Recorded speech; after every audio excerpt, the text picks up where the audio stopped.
गीतों के बोल बड़े अनमोल, सुनो इनकी कहानी, जानो इनका मोल। गीतों के बोल बड़े अनमोल, गागर में भरा है सागर, किया गीतों में अध्यात्म उजागर। गीतों के बोल बड़े अनमोल। आप सबको मेरा प्रणाम और आदरपूर्वक नमन। आप जुड़े हुए हैं विश्व शांति दर्शन से, जिसके जनक हैं विश्व शांति के उपासक, MIT पुणे एजुकेशन समूह के संस्थापक विश्वधर्मी प्रोफेसर डॉक्टर विश्वनाथ दा कराड। आप देख रहे हैं अपना पसंदीदा प्रोग्राम गीतों के बोल बड़े अनमोल। पिछली बार हमने कवि प्रदीप के लिखे फिल्म नास्तिक के गीत में डॉक्टर सुनील देवधर की मदद से अध्यात्म को जानने की शुरुआत की थी। गीत के बोल हैं, देख तेरे संसार की हालत क्या हो गई भगवान, कितना बदल गया इंसान। आज इसी गीत के शेष भाग में अध्यात्म की खोज पूरी होगी, तो चलते हैं डॉक्टर सुनील देवधर और गौरी श्रीवास्तव के पास। आप देख रहे हैं गीतों के बोल बड़े अनमोल। गीतों के बोल बड़े अनमोल। नमस्कार, स्वागत है आपका विश्व शांति दर्शन चैनल पर। आप देख रहे हैं गीतों के बोल बड़े अनमोल। महात्मा गांधी जी ने कहा था, the greatest of humanity is not in being human but in being humane. हमारा आज का गीत इन्हीं पंक्तियों को और गहराई से दर्शाता है। आज का हमारा गीत है देख तेरे संसार की हालत। यह गीत मूवी नास्तिक से है, जो कि कवि प्रदीप ने लिखा है, जो 1954 में रिलीज हुई थी। हमारे साथ आज एक बार फिर मौजूद हैं डॉक्टर सुनील देवधर जी। आप सभी जानते हैं सुनील जी की पुस्तक बड़े अनमोल गीतों के बोल पर हमारा ये प्रोग्राम आधारित है। नमस्ते सुनील जी। नमस्कार। चलिए सुनते हैं आज का गीत। राम के भक्त रहीम के बंदे, रचते आज फरेब के फंदे। राम के भक्त रहीम के बंदे, रचते आज फरेब के फंदे। कितने ये मक्कार ये अंधे, देख लिए इनके भी धंधे। इन्हीं की काली करतूतों से हुआ ये मुल्क मशान। कितना बदल गया इंसान, कितना बदल गया इंसान। देख तेरे संसार की हालत क्या हो गई भगवान, कितना बदल गया इंसान, कितना बदल गया इंसान।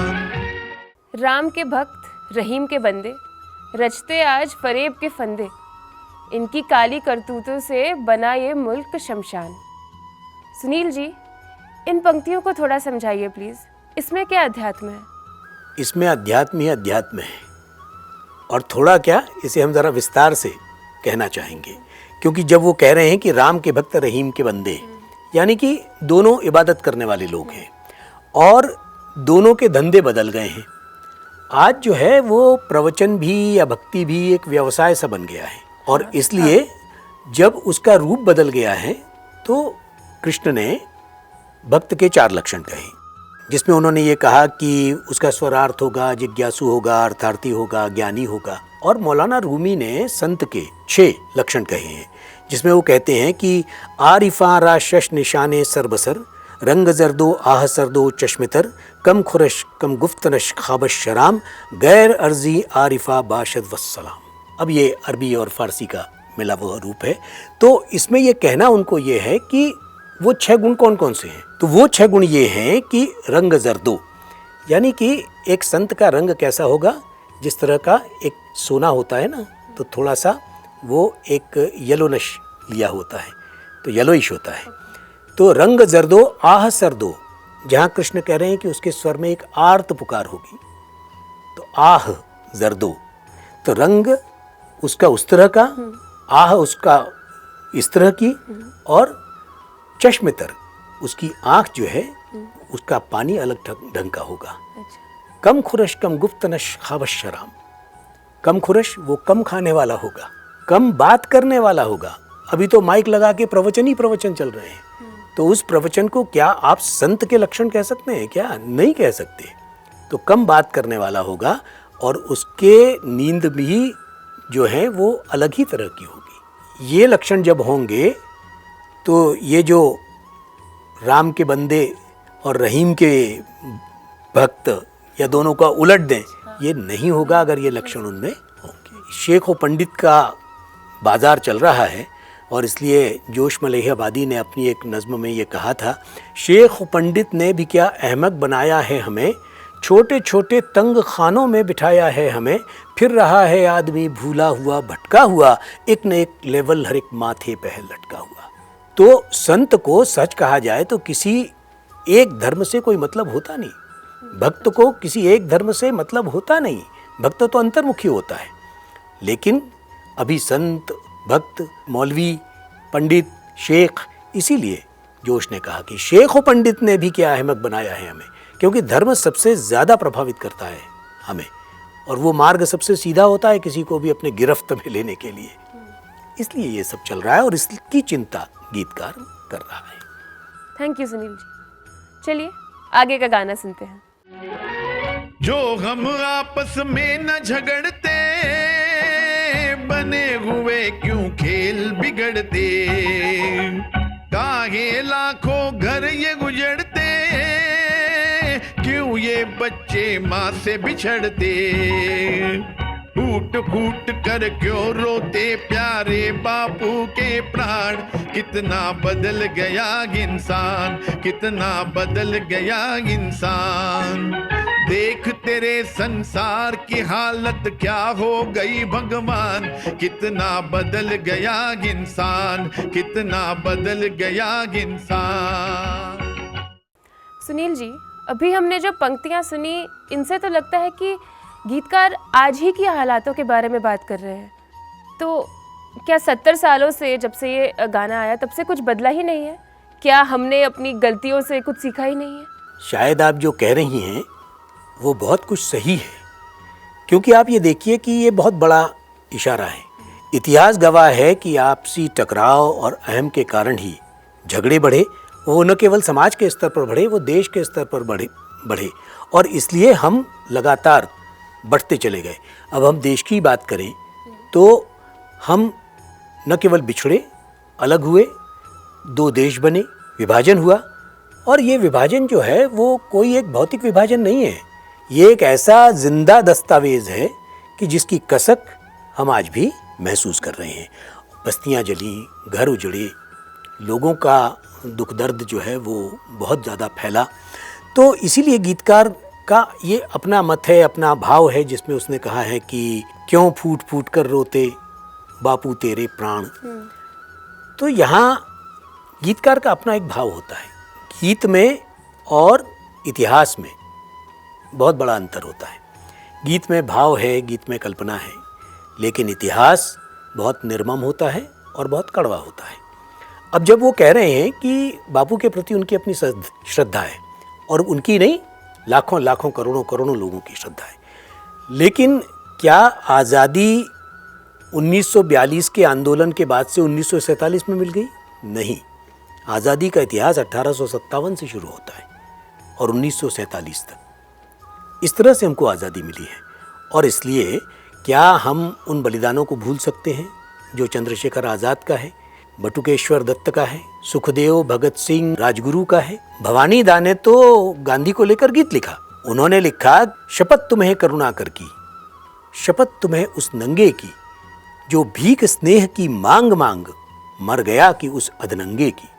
तो इसमें कोई संदेह नहीं कि बापू चाहते थे कि एक अच्छा वातावरण समाज में बने, लेकिन इतिहास की सच्चाइयाँ कुछ और हैं और इसलिए ठीक है कि प्रदीप ने ये बात कही है और बापू ने जैसा चाहा भी था, लेकिन इतिहास कुछ और कह रहा है और कुछ और हुआ भी। तो ये विशेष बात है और इसीलिए ये कड़वी सच्चाई है कि झगड़ों ने हमें बांटा और आज भी जो आप 70 साल की बात कर रही हैं तो हमने इतिहास से कुछ सीखा नहीं है। आपने जैसे आज़ादी की बात बोली तो मुझे तो ऐसा लगता है कि हम जैसे आज रह रहे हैं, जिस दुनिया में रह रहे हैं, आज़ादी तो हमें आज भी नहीं मिली है। मुझे तो ऐसा ही लगता है। आज़ादी तो आज भी नहीं है। तो हम उस बात से लिंक करना चाहेंगे जहां प्रदीप ने कहा कि दे दी हमें आज़ादी बिना खड़ग बिना ढाल, साबरमती के संत तूने कर दिया कमाल। तो जो ये बात कही है गीत में, और एक और प्रसंग हमें याद आ गया कि 1952 में वो नौशाद के साथ पहले काम कर चुके थे, तो नौशाद के साथ में इस फिल्म में वो काम नहीं कर पाए थे जिसमें ये गीत नौशाद ने बैजू बावरा में संगीतबद्ध किया था। क्या मिल गया भगवान मेरे दिल को दुखा के, अरमान भरी नगरी में मेरी आग लगा के। प्रदीप उनके पास गए, क्योंकि प्रदीप गाकर ही गीतों को लिखते थे, तो प्रदीप उनके पास गए और उन्होंने कहा कि मुझे, भले ही मैं इस फिल्म में आपके साथ काम नहीं कर पाया, लेकिन मैं आपसे ये गीत चाहता हूँ, मैं इस पर अपनी गीत की तैयारी करना चाहता हूँ। तो वो तो ज़माना था, नौशाद ने कहा कि बिल्कुल आप ले सकते हैं, और आप उसकी धुन गुनगुना लीजिए, क्या मिल गया भगवान की, और दे दी हमें आज़ादी बिना। इसी तर्ज पर उन्होंने ये गीत लिखा, और 1954 में उनकी ये जागृति फिल्म आई जिसमें ये गीत है, दे दी हमें आज़ादी बिना। आज़ादी एक बिल्कुल अलग कंसेप्ट है। जो बात आप कर रही हैं, मनुष्य के नाते कहाँ कहाँ आज़ादी चाहिए। हालांकि हमने बहुत सी चीज़ों में बदलाव किया। हमारे यहाँ सती प्रथा थी, वो बदल गई। हमारे यहाँ महिलाओं की स्थिति उस समय वास्तव में वो नहीं थी, क्योंकि हमारे यहाँ तो 27 महिला ऋषियों की परंपरा है। एकमेव देश है जिसने 2 विद्वानों के बीच में निर्णायक का काम किया। जब शंकराचार्य और मंडन मिश्र के बीच शास्त्रार्थ हुआ तो निर्णय करने वाला कौन था? उनकी पत्नी। तो वो बात बाद में बिगड़ती चली गई, और अभी भी समाज के कुछ तबके ऐसे हैं जो उस हमारी प्रगति की तरफ नहीं देखते, बल्कि उल्टा ही देखते हैं, जो बीच का समय खराब रहा है। तो आपकी बात सही है कि आज़ादी अभी भी मिलनी बाकी है, लेकिन ऐसा नहीं है, जो मिली हुई है और हमारी परंपराओं में वो थी। आपकी बातें सुन के बहुत अच्छा लगा सुनील जी, धन्यवाद। Thank you. कहते हैं कि what makes us human is our awareness of life and death, our awareness of self and moral well-being, our cultural evolution. But इतने अवेयर होने के बावजूद भी हम जनरली एक दूसरों को शक और घृणा की नज़रों से देखने में वक्त ज़ाया नहीं करते। I think it's time that we all learn to be more loving, more giving, more accepting of each other and respecting each others differences. देखते रहिए गीतों के बोल बड़े अनमोल। फिर मिलेंगे। गीतों के बोल बड़े अनमोल। Welcome back. कहानी चल रही है कवि प्रदीप के लिखे हुए गीतों की, और साथ ही साथ हम ढूंढ रहे थे अध्यात्म उनके लिखे गीत में। जैसा कि मैंने गीतों के बोल बड़े अनमोल के एपिसोड्स में कई बार कहा है और बताया भी है कि ज़्यादातर लोग किसी गीत को गायक और संगीत निर्देशक से जोड़कर देखते हैं और आमतौर पर फिल्म का नाम भी याद रखते हैं, लेकिन गीतकार को उसी तरह महत्व नहीं देते हैं। लेकिन कवि प्रदीप कुछ अपवादों में से एक थे। He was different. उन्होंने अपने देशभक्ति, भक्ति और प्रेरणादायी गीतों से एक अलग जगह बनाई। उनके कई गीत न केवल बेहद लोकप्रिय हुए, बल्कि उनके बारे में एक रहस्यमय आभा भी बनी। उनके साथ जुड़ी कहानियों और किंवदंतियों अब लोकप्रिय लोकगीतों का हिस्सा बन गई हैं, और सबसे बढ़कर उन्हें एक शक्तिशाली और आकर्षक आवाज़ का वरदान भी मिला है, जिसने उनके गाए गीतों को अमर बना दिया। वे उन कुछ गीतकारों में से थे जिन्होंने एक बड़ी छवि बनाई। पिछली बार मैंने आपको बताया था कि किस प्रकार गीत ऐ मेरे वतन के लोगों जरा आंख में भर लो पानी, उस दौर में लोगों को उसने एकजुट किया जब भारत चीन के साथ युद्ध में अपनी हार से व्यथित था, दुखी था। कवि प्रदीप के शब्दों ने भारतीयों को सैनिकों द्वारा किए गए बलिदान की याद दिलाई और देश के गौरव को फिर से स्थापित किया। पर इस गीत की रिकॉर्डिंग के पीछे भी एक कहानी है जो सबको नहीं मालूम। हुआ यूं कि म्यूजिक कंपोजर सी रामचंद्र और लता दीदी के बीच कुछ हो गई गलतफहमी। उसके कारण गीत आशा भोसले जी द्वारा गाया जाना था, लेकिन कवि प्रदीप जानते थे कि लता दीदी के अलावा कोई भी उस गीत के बोलों के साथ न्याय कर ही नहीं सकता था। तब प्रदीप जी ने व्यक्तिगत रूप से लता जी को मनाया और वो गाने के लिए तैयार हो गई। लेकिन एक शर्त थी कि कवि प्रदीप को रिहर्सल में मौजूद रहना होगा। इस बेहद प्रसिद्ध गीत के बोल कवि प्रदीप के दिमाग में तब आए जब वो मुंबई के माहिम बीच पर टहल रहे थे। जैसे ही शब्द उनके मस्तिष्क में उभरे, उन्होंने एक राहगीर से, पासरभाई से कलम मांगी और सिगरेट के पैकेट से एक पन्नी फाड़कर उस पर गीत का पहला छंद लिख दिया। उनके गीत ऐ मेरे वतन के लोगों, इस बारे में ढेरों बातें लिखी गई हैं। न केवल इस गीत ने पंडित नेहरू की आंखों में आंसू ला दिए, बल्कि कैसे कवि प्रदीप के परिवार ने HMV पर इस गीत से हुई कमाई का हिसाब न देने के लिए मुकदमा दायर किया था, क्योंकि प्रदीप चाहते थे कि उनकी पूरी रॉयल्टी गीत की प्राइम मिनिस्टर के डिफेंस रिलीफ फंड में जाए, जिसके बाद हाई कोर्ट ने एचएमवी को नेशनल डिफेंस फंड में 10 लाख रुपए की एक मुश्त राशि देने का निर्देश दिया। कोई कल्पना नहीं कर सकता वैसे कि इस एक गीत से एचएमवी ने कितने करोड़ रुपए कमाए होंगे। कवि प्रदीप का लिखा 1943 में बनी अशोक कुमार की फिल्म किस्मत का एक ब्रिटिश विरोधी गीत था, जिसके बोल हैं, आज हिमालय की चोटी से फिर हमने ललकारा है, दूर हटो ए दुनिया वालों, हिंदुस्तान हमारा है। ये गीत ब्रिटिश सेंसर की नज़र से बच निकला। गीत ने भारत छोड़ो आंदोलन के दौरान राष्ट्रवादी नेताओं की सामूहिक गिरफ्तारी के मद्देनजर राष्ट्र को उत्साहित किया और फिल्म किस्मत को इस बहाने 3 साल से अधिक समय तक थिएटर में लगातार प्रदर्शन करने के लिए प्रेरित किया। बड़ा लंबी चली थी वो फिल्म।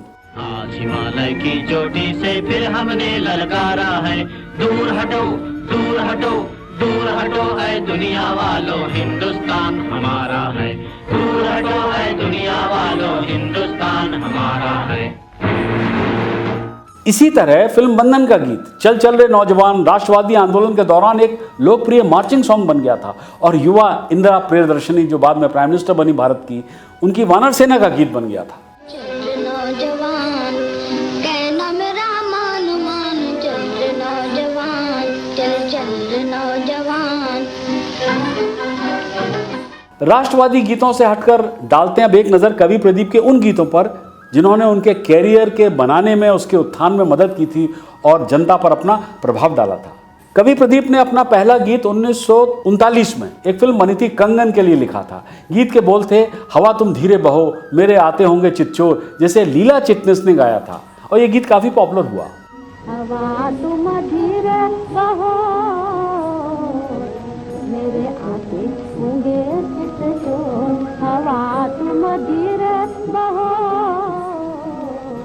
मेरे आते होंगे चितचोर, हवा तुम धीरे बहो। कवि प्रदीप ने कंगन फिल्म के लिए 4 गाने लिखे थे, जिनमें से एक उन्होंने लीला चिटनिस के साथ ड्यूट गाया था। युवा कवि की कलम के उपहार से प्रोत्साहित होकर बॉम्बे टॉकीज ने उनसे फिल्म बंधन के सभी दर्जन भर गाने लिखवाए, जो सभी सुपरहिट हुए और 25 साल की उम्र में प्रदीप हिंदी फिल्मों के लिए प्रमुख गीतकार बन गए थे। इसके बाद वो बॉम्बे टॉकीज की कई ऐतिहासिक फिल्मों से जुड़े, जैसे पुनर्मिलन, अनजान, नया संसार, झूला और किस्मत। बाद में बॉम्बे टॉकीज में विभाजन के बाद कवि प्रदीप अशोक कुमार और शशधर मुखर्जी के बैनर फिल्मिस्तान से जुड़ गए और फिल्म चल चल रे नौजवान के लिए उन्होंने गीत लिखे। 40 के दशक में उन्होंने प्रोड्यूसर नंदलाल जसवंतलाल की 4 फिल्में कादम्बरी, आम्रपाली, सती तोरल और वीरांगना के लिए कुछ कॉन्ट्रेक्चुअल प्रॉब्लम के कारण मिस कमल बीए के छद्म नाम से गीत लिखे। देखिए ना, कमाल है। 1949 में कवि प्रदीप ने गर्ल्स स्कूल नाम की फिल्म के निर्माण में किस्मत आजमाई, पर अफसोस उन्हें काफ़ी नुकसान उठाना पड़ा इस प्रोडक्शन में। धीरे धीरे बम्बई में स्टूडियो सिस्टम खत्म होने के बाद उन्होंने कई बैनरों के लिए गीत लिखे, कुछ बड़े कुछ छोटे, जिनमें बी या सी ग्रेड पौराणिक फिल्में भी शामिल थीं। उन्होंने समय समय पर गायन भी किया, जिसके लिए उनकी एक खास जगह बन गई। तो बस कवि प्रदीप पर दी गई इस जानकारी के बाद मैं भी लेता हूं आपसे विदा। उम्मीद है आपको आज का यह एपिसोड पसंद आया होगा। अगली बार मैं आपको कवि प्रदीप द्वारा लिखे और गाए गीतों के विषय में बची हुई जानकारी दूंगा। सब्सक्राइब कीजिए, साझा कीजिए और देखते रहिए गीतों के बोल बड़े अनमोल, ओनली ऑन विश्व शांति दर्शन। गीतों के बोल बड़े अनमोल। प्रदीप की रचनात्मकता एक आयामी नहीं थी। जी हाँ, सिर्फ एक ही फैसेट नहीं था उसमें। ऐसे बहुयामी कलाकार के गीतों को मोटे तौर पर संदेश गीत कहा जा सकता है, जिसमें 3 मुख्य धाराएं थीं। एक भक्ति गीतों की, दूसरा देशभक्ति और तीसरा समाज को आईना दिखाने वाला हालात पर विलाप था। बोल बड़े अनमोल, सुनो इनकी कहानी जनन का मूल, हमारे साथ के चलते जैसे साया है, गीतों में छुपा जीवन यही सच्चा काया है।